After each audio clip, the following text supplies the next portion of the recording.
आज का हमारा टॉपिक है हाइपर इमेसिव ग्रेविडम। हाइपर का मतलब बहुत ज़्यादा, इमेसिव का मतलब वॉमिटिंग। ग्रेविडेरम जो मदर प्रेग्नेंट है उनको। नॉर्मल सी बात है, प्रेगनेंसी में दिल ख़राब होना, भूख ना लगना, स्टार्ट के जो पीरियड्स होते हैं, स्टार्ट के वीक्स होते हैं, स्टार्ट के जो डेज़ होते हैं उसमें भूख ना लगना और दिल ख़राब होना बहुत ज़्यादा, ये एक कॉमन बात है। लेकिन जब ये एक लिमिट से आउट हो जाए ये बात, तो उसको हम हाइपर एमेसिव बहुत ज़्यादा। सबसे इम्पॉर्टेंट बात यह है कि हमें पता हो कि इसके पीछे क्या रीज़न है। प्रेगनेंसी में दिल ख़राब होना एक कॉमन बात है, लेकिन हमें यह भी पता होना चाहिए कि आया इसके पीछे क्या कॉज है। उसके बाद ही हम इसको मैनेज कर पाएंगे।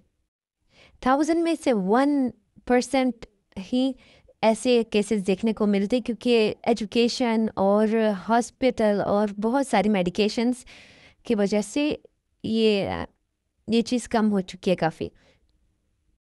इसके कॉजेज़ में आता है रेस हार्मोन्स, जो हार्मोन जो हैं अपने लेवल से ज़्यादा हों, जैसे HCG, human chorionic gonadotropin hormone.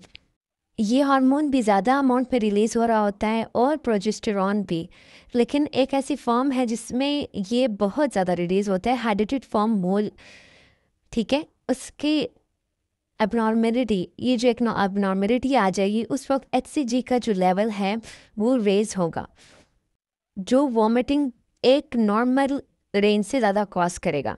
दूसरी कॉज जो है हमारे पास है ट्रिपलेट प्रेगनेंसी। ट्रिपलेट प्रेगनेंसी में भी the second reason behind hyperemesis gravidarum is psychological.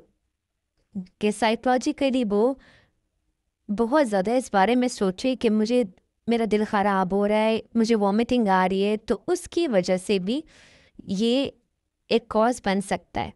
Third cause यही है कि हम जो प्रेगनेंसी से पहले हम अच्छा खाते पीते नहीं है, प्रॉपर हमारी डाइट नहीं होती, हमारी प्रेगनेंसी से पहले पुअर डाइट होती है, और जब प्रेगनेंसी हो जाती है उसके बाद लाजी बात है हमारी बॉडी में बहुत सारे चेंजेस आते हैं, जिन चेंजेस की वजह से वो डेफिशिएंसीज हाईलाइट होने लगती हैं। तो जो कॉमनली मिनरल्स हमारी बॉडी या वाइटामिन हमारी बॉडी में कम होते हैं, वो विटामिन B6 और विटामिन B1 की वजह से है कि वो डेफिशिएंट है। इस वजह से कॉज एक बन रहा है कि आपको बार बार वॉमिटिंग आती है। और जैसे कि मैंने आपको हार्मोन्स का बताया है कि ह्यूमन कोरियोनिक HCG जो है गोनाडोट्रोपिन हार्मोन, उसकी वजह से प्रोजेस्टेरॉन और जो हमारी बॉडी के जो स्पिंक्चर्स हैं वो रिलैक्स हो जाते हैं, जिसकी वजह से बहुत सारे जो फूड इनटेक है उसमें फूड इनटेक करने के बाद डाइजेस्ट होने में काफ़ी डिफ़िकल्टीज़ का सामना होता है।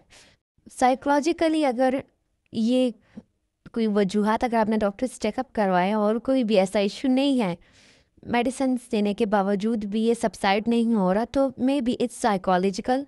तो आप जो है मदर को आउटिंग वगैरह करवाएं, थोड़ा सा उनका माइंडसेट चेंज करें, स्ट्रेस जहाँ पे उनको मिल रहा है उस इन्वायरमेंट को चेंज करें। Due to excessive vomiting patient या मदर जो है वो बहुत ज़्यादा वीक लगेगी, बीमार लगेगी। अब बॉडी बहुत ज़्यादा वीक हो गई है, तो एक टिप या एक पॉइंट जो बहुत इम्पॉर्टेंट है कि अब यहाँ पे हमने वेट नहीं करना, हमने डॉक्टर को दिखाना है, और वो अगर रिकमेंड करेंगी लाजमन डिहाइड्रेशन हो गई, बॉडी में जो मिनरल्स हैं, ग्लूकोज है, जो भी चीज़ें हैं वो सारी डेफिशिएंट हो चुकी, डॉक्टर जो है वो उनको मेडिकेशन ज़रूर देंगी। और अब हमने वेट नहीं करना, वो मेडिकेशन हमने जल्द अज जल्द, क्योंकि एक बॉडी के ना दूसरी बॉडी ग्रो कर रही है, तो अगर हम वेट करेंगे तो मिसकैरेज, अबॉर्शन, इन चीज़ों का ख़तरा हो सकता है। एपिगैस्ट्रिक पेन होगा, ओलिगोयूरिया होगा, यूरिन का कम आना, कॉन्स्टिपेशन हो जाएगी, डिहाइड्रेशन की कंडीशन है, तो आइज़ जो हैं की तरफ नज़र आएंगी, बहुत ज़्यादा वीकनेस आपको फेस पे पता लगेगा उसके कि काफ़ी ज़्यादा वीक हो चुकी है डिहाइड्रेशन की वजह से। और क्या होगा, हाइपोटेंशन मतलब बीपी जो है आपका लो रहेगा, टेकिकार्डिया मतलब दिल का तेज से धड़कना। ये सिम्टम्स ज़्यादातर उन लोगों में, एक तो जिनके डाइट शुरू से ही ठीक नहीं थी, प्रॉब्लम्स होंगी।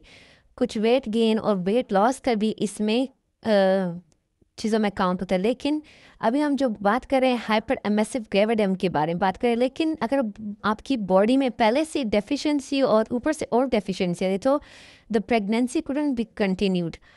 प्रेगनेंसी जो है वो कंटिन्यू नहीं हो सकती।